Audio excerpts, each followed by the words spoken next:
Boom! Welcome into Sports Bit. Betting Insight today, Pauly and Teddy. It is Tuesday, June 6th. Big game breakdown, Cardinals and Reds, Red Sox and Yankees. Deep dive. We continue with the NFC South. The New Orleans Saints, back-to-back-to-back 7-9 seasons. Can they turn it around this season?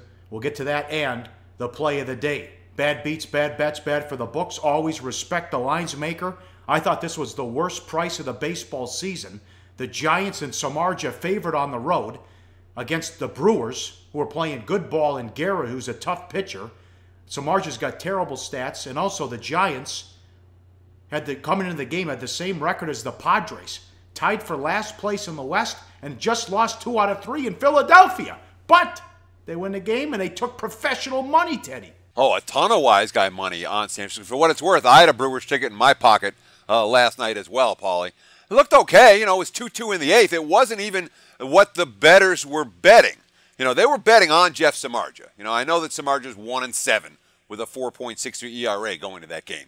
But the advanced metrics showed much better stuff. You know, the fielding and independent pitching, the FIP of 3.15, the XFIP, the adjusted fielding and pitching, fielding independent pitching, 2.84. He entered the game number 4 on strikeout to walk ratio. The guys he was behind, Chris Sale, Max Scherzer, Clayton Kershaw, and then went out and struck out 10 without a walk against the Brewers. I mean, 94 strikeouts versus 11 walks for the season for Samardzija. So that's what the wise guy saw. And then the game's sitting there 2-2 in the 8th, and Samardzija's not in play, and Guerra's not in play, and it's a bullpen meltdown from Milwaukee that gets the Giants the money. That was bad for the books, but it also turned into a bad beat for underbettors, Pauly. Yeah, it goes over 7-2. 2-2, 2 outs, 2 strikes in the 8th. The Hill pinch hit double broke the tie. Giants added 3 more in the 9th against the Brewers bullpen. That is vicious, but you see it every night. Yeah. And let's throw this graphic up there that just shows you how good Samardzija's been and what the wise guys were seeing about him yesterday. Most strikeouts among pitchers with no more than 1 walk since May 1st. Look at Samardzija. He's got 59. Tomlin, Andrew Miller, Kelly Jansen, all behind him. Samardzija obviously trumping the field with just a single walk since the beginning of May. Bet for the books, Astros Royals over 9, bet up to 10, lands 10, all bets push or win. This Astro, they're the story of baseball, 42-16, 11-game winning streak, 11 wins on the road, and 9 of them they've covered the run line. Yeah, and look, I mean, this lineup is absolutely, positively on fire right now, Paul. Look what they've done their last 8 games. 7, 7, 6, 7, 17, 7, 16, 8. That's 6 or more in 8 straight games. It doesn't happen a whole lot in MLB. No surprise they only cashed 1 under during that entire span. No surprise you're going to see over money with a lineup that hot and Fires and Kennedy on the hill. And the game was about to go under. It was about to go under, Pauly, but the overbettors, they love them some Yuri Gurriel.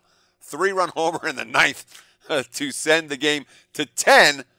Books hate the guy. And look at this. What a great tweet right here from Ryan Spader. The Astros lead baseball. 35 games with at least 5 runs scored. 29 with at least 6 runs scored. 21 with at least 7 runs scored. Those games tend to cash over bets. Also tweet MLB stat of the day in the 162-game era. This Astros team, the 7th team to win at least 41 of their first 57. They keep on winning. You see the teams that are up there as well that have done it in the past. Yeah, when you look at that list, Paul, there's something. I mean, the most recent one to do it is the 2001 Mariners, who set the all-time record for wins and then didn't reach the World Series.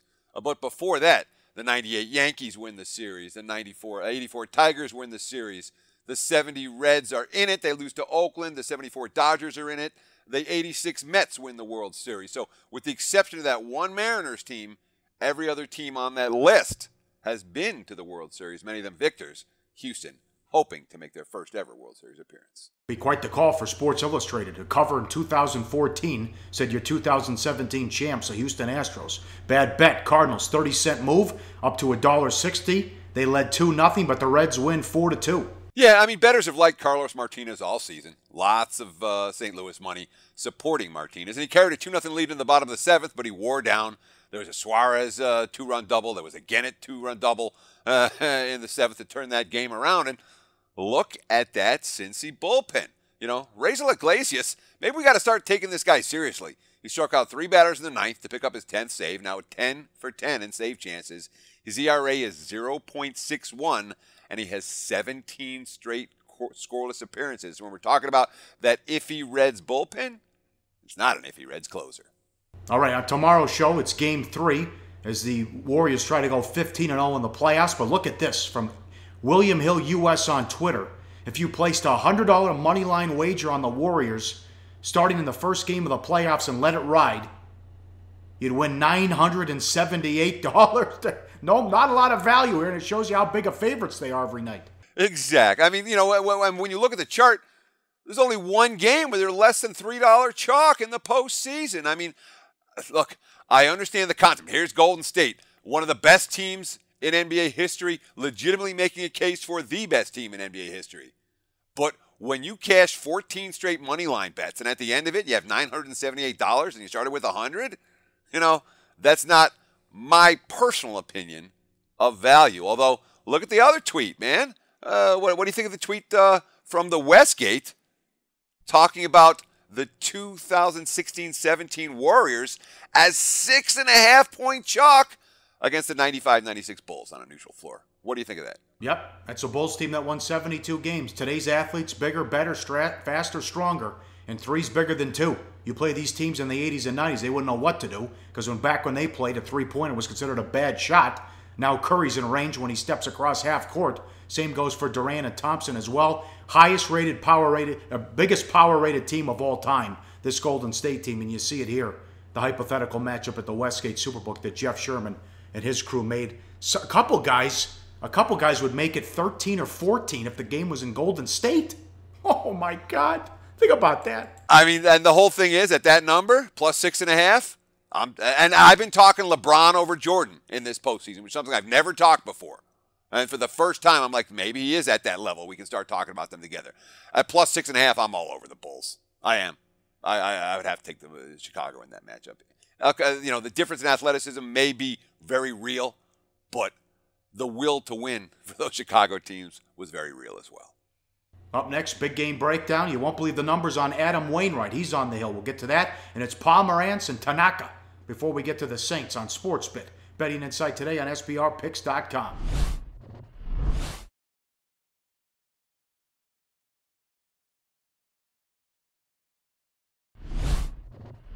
Back on SportsBit, Pauly and Teddy, Betting Insight today. Follow us on Twitter at Pauly Howard, Teddy_covers. Live odds, as always, SBR Odds and Sportsbook Review. Check out the rating guide. Make sure you're betting with a trustworthy shop out there. We got the Cardinals and the Reds. Cardinals in a slump now. Reds still in this, 26-30 on the season. It's the St. Louis, $1.25, 9 the total. Early money on the Cardinals, open 110. It's Wainwright against Adelman. Both teams. This division's terrible, by the way. As bad as the Cubs have been, they're still in first place. Wainwright needed time to get into form. First 7 starts, 2-3 with an ERA of 6 and change. Look at the last 4 starts, 4-0 with a 0.34, and he's made history in the process. Last 4 games, runs allowed 1. Last 4 games, RBIs 3. Wainwright on pitching adjustments. Quote, I'm doing some of the same things I've always done, but I'm doing other things a little differently. The last 5 or 6 starts, I've been long tossing, getting my body fully loose before I go out there. Earlier in my career, I'd go out there for the first pitch and I was hot, ready to rock and roll. I can still do that now, but I feel better now when I get an active warm-up before I pitch, end quote. And he's turning 36 in August, so anything that you can do at this age to help you out is a bonus. I mean, Wainwright's been really savvy. When you hear some of these quotes, here's another one that just, you hear this quote and you hear the art of pitching. And you see how a guy like Adam Wainwright, who may not have the same stuff that he had 3 years ago or 5 years ago, but when you hear these quotes or read these quotes, you get a sense of why he has turned the corner over the last 4 starts. Quote, I'm really trying to listen to hitters. What are their swings telling me? I'm changing speeds with just about everything I have. Feel is very important, but I'm always looking up at the speeds, just trying to keep the hitter off balance. The thing that shocked me about this line, is not that St. Louis is taking money. It's that the over's been taking money. This over at 9 opened at -120. Now we're talking about 9 over -120, -125. It looks like it's going to 9.5. And Adam Wainwright right now is not a pitcher I'm looking to bet over 9.5, not with a 0.34 ERA and more RBIs than runs allowed in his last 4 ball games. Tough challenge going against Cozart. Look at the year this guy's having. Where did he come from? Last year, 252. His on-base percentage was 308, and his slugging was 425. You look at this season, 2nd in average, 5th in on-base percentage, and 6th in slugging as well. This guy's probably the most important in terms of value at his position. Well, if you could make the argument he's the most valuable player in the National League for the first 2 months of the season. This is Cincy in a pennant race right now. I mean, I understand they're below 500, but they're very much in the race. This is a Red team that's supposed to be bottom feeders. So you look at his offensive stats, where he's number 1 in average, number 5 in on-base percentage, number 6 in slugging. Defensively, he's number 6 among all players. He's number 2 among shortstops. So you look at the 2017 WAR, wins above replacement, and obviously we all talked about Mike Trout and what a big impact his injury had for L.A. Look who's number 2 on that list. Zack Cozart. Ahead of Bryce Harper, ahead of Paul Goldschmidt, ahead of the ultra-hyped Mr. Judge from the Bronx. This is a guy who's getting no hype whatsoever, and you can make the case that based on the value of his position, he's been more important than anybody in Major League Baseball this season. How about some advanced metrics numbers? Adelman and the Reds pitchers understand what the defense means. Again, 26 and 30 despite the pitching staff dead last in all of baseball in fielding independent pitching of 5.16. Look at this. The Reds are 23rd in strikeouts per 9. They're 29th in walks per 9 and 29th in home runs per 9. But Cozart and Hamilton, the D, bails them out when the ball is put in play. BABIP allowed batting average of balls in play, 2nd, and park-adjusted defensive efficiency, 2nd as well. Good numbers there, Teddy. What do you think? I got to go Wainwright in this one, though, don't you? The run he's been on? The markets are going to move to Wainwright. You see it already. I'm a little bit surprised at all the over money, as I said, in this game, especially considering what that Cincinnati defense has done. All right? This team would be every bit as bad as last year's squad if the defense wasn't saving those pitchers.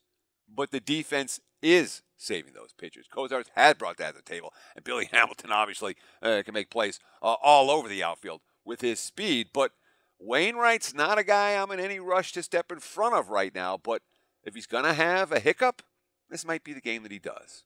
All right, one more. Red Sox and Yankees. Live odds, SBR odds, and Sportsbook review. Check out the rating guide. Tanaka against Pomerantz. Yankees at home. Good series. $1.15.9 the total. Yankees ahead of schedule. Boy, a bright future with all that talent they have. And you know they're going to spend a lot of money in a couple of years after the 2018 season. 32 and 22 in first place. But Tanaka behind schedule. Look at this graphic. 13 and 5 with a 2.77 in 2014. Then 12 and 7, 14 and 4. He's 5 and 5 with an ERA of 6 and change. What is his deal, Teddy? I mean, he's been all over the place. You know, this had been, Tanaka had been one of the most consistent pitchers around. But you look at this season, I mean, it's night and day. Had a complete game shutout against Boston on April 27th. He allowed 3 hits, only needed 97 pitches to get through the 9 innings. And then he completely fell off the table. Back-to-back starts against the Astros and the Rays. He got lit up. 14 runs allowed in 4.2 innings. Then we saw good Tanaka again. 13 strikeouts, no walks against Oakland. Only allowed 1 earned run in that game. He got charged with a loss. They thought he was back on track. Here's a quote from Joe Girardi. Really encouraged. The 2 things that I thought he needed to have were a slider and a split, and he had them both. And then his last start, boom, right back.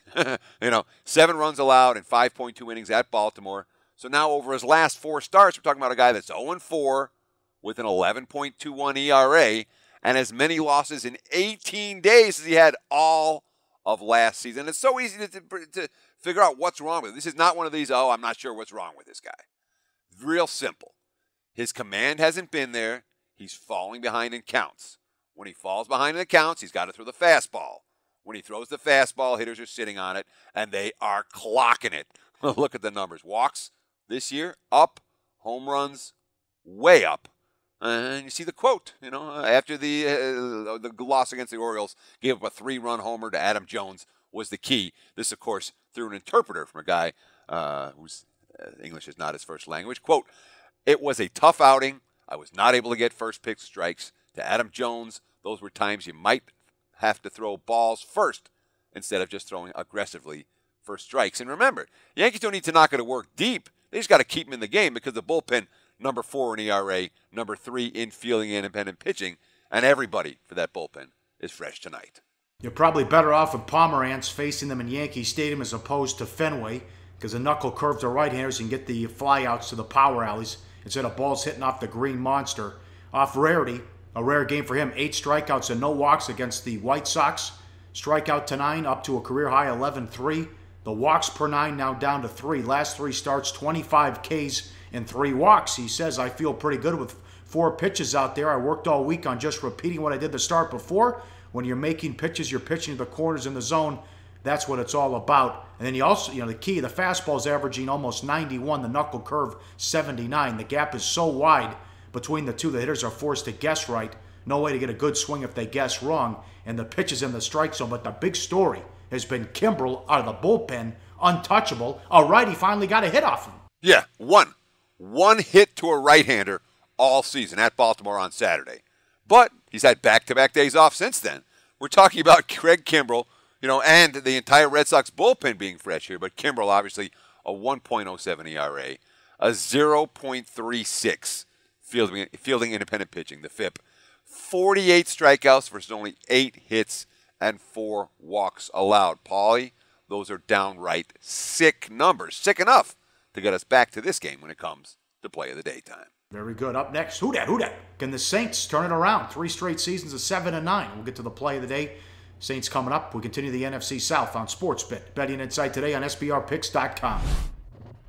What's up, everyone? I'm Drew Martin with SBR. Want to give you an update on a free handicapping contest that we're putting together. It's called the MLB June Bet Points Contest. The purse is 1,500 SBR bet points, which go to the top 5 finishers. The top 5 finishers also get an SBR t-shirt, and the winner of the contest can be featured on one of SBR's shows.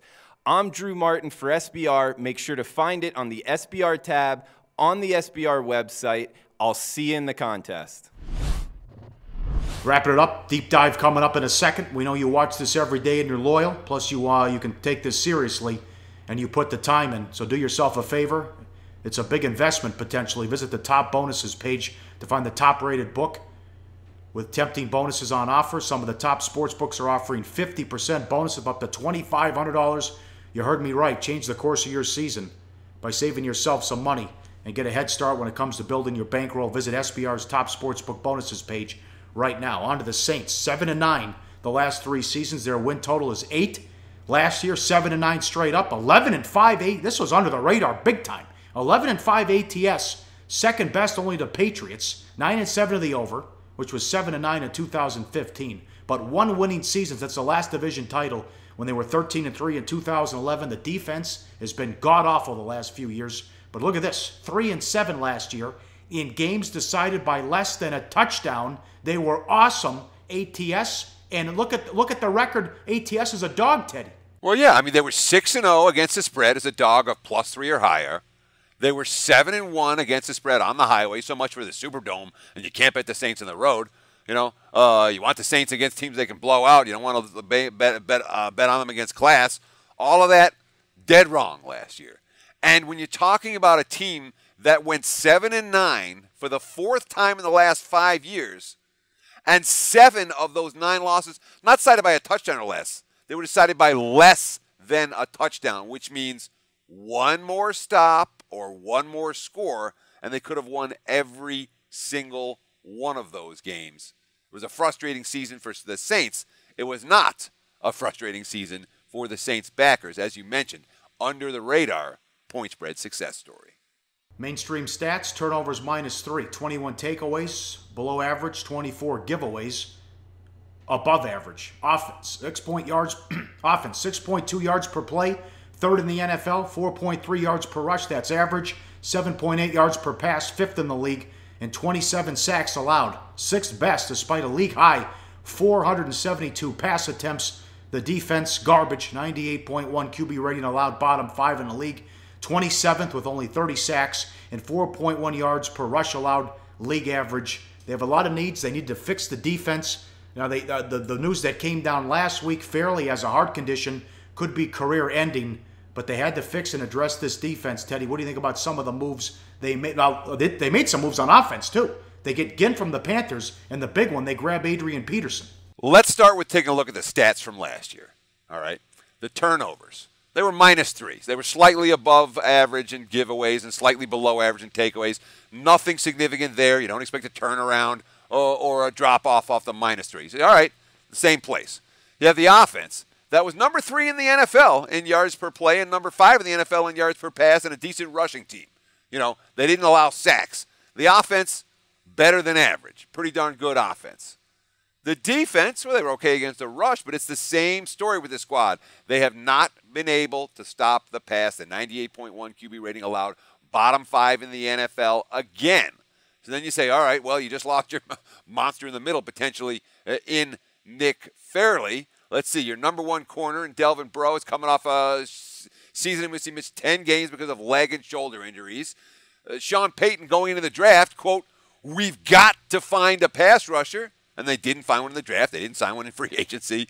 So for all the, ooh, we got Adrian Peterson. Ooh, we got Ted Ginn Jr., you know, they still have a lot of issues on the defensive side of the football. Yeah, they do. They also lost Cooks to the Patriots. Bird left as well, and Hightower.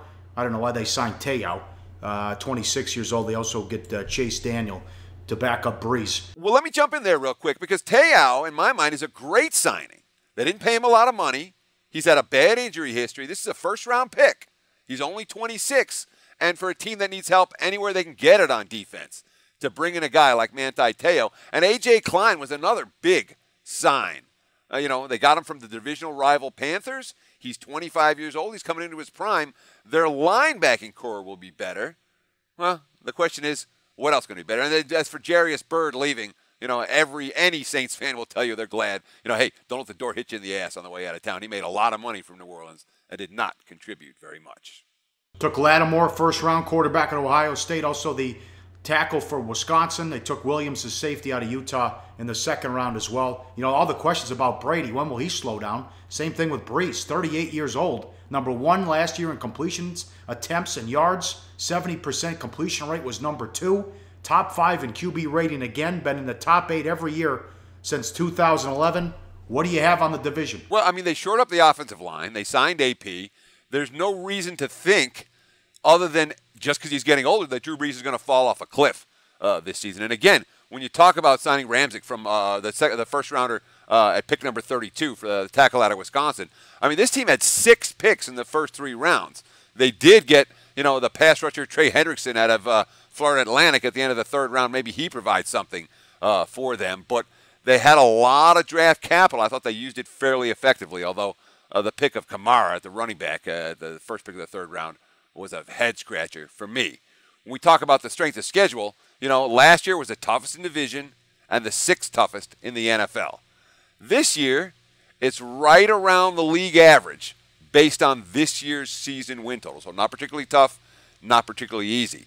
The NFC South plays the AFC East and the NFC North. There are 2 extra games at home to the Redskins and at the LA Rams. Those games work in their favor. But when you look at the schedule over the course of the season, they have a real tough start. Look at the first 3 weeks at Minnesota, the Patriots, then at Carolina. That's not easy. But the big strength, you know, the whole schedule comes down to what happens in December. 4 of their last 5 games against divisional rivals. If they do well in December, they could easily win this division.